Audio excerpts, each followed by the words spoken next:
Hi, I'm Rodna Siebels. I'm Odyssey's resident archaeologist with a particular interest in ancient Egypt, for which I have a PhD.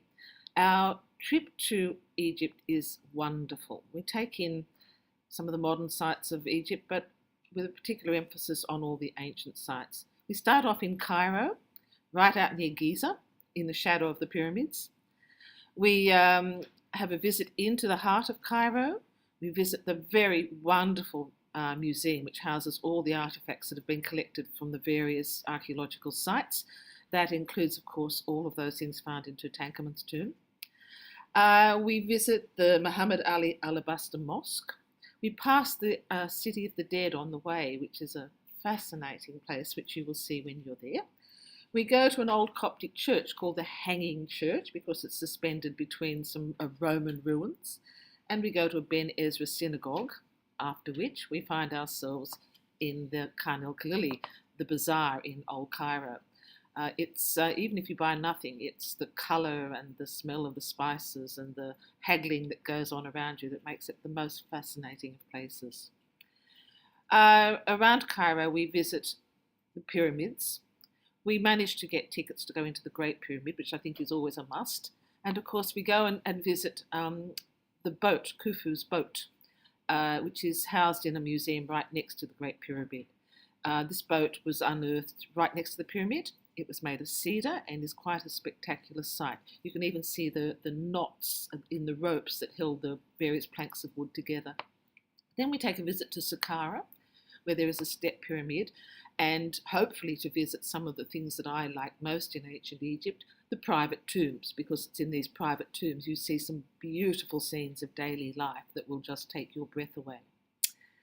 Then we fly down to Luxor, and we have an opportunity to visit all those wonderful sites on the West Bank, the Valley of the Kings, the Valley of the Queens, the Temple of Dir el-Bahari, which belonged to Queen Hatshepsut.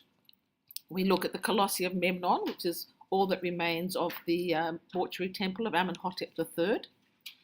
And then on the other side, we visit Karnak, the most wonderful temple dedicated to the god Amun, and its wonderful hypostyle hall with columns that reach sort of right up into the sky almost, and see the beautiful carvings on all of the walls that surround you. And we also visit the other major temple in Luxor, which is Luxor Temple. And we have an opportunity to see some of the scenes and inscriptions left by Amenhotep III and by Ramesses the Great. Then we board a boat and we sail down the Nile. And there is nothing lovelier than sailing down the Nile on a luxurious boat.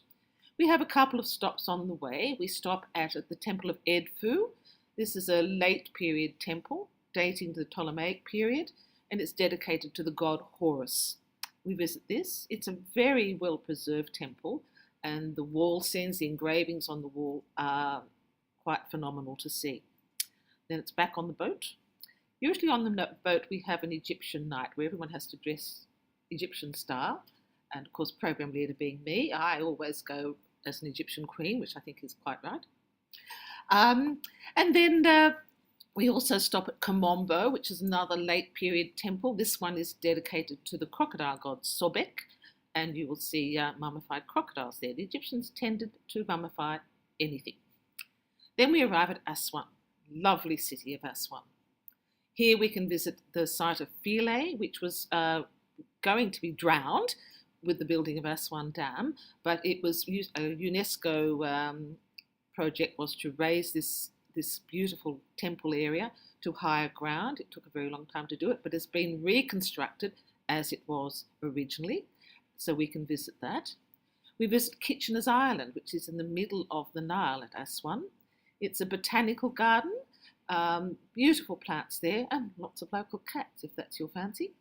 Then from Aswan, we fly down to Abu Simbel.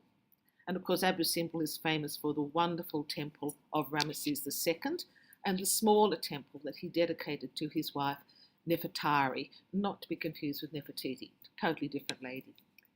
Then, having visited these temples, and we often go to the sound and light performance at the night, which is an extra, but most of us find we quite like doing that.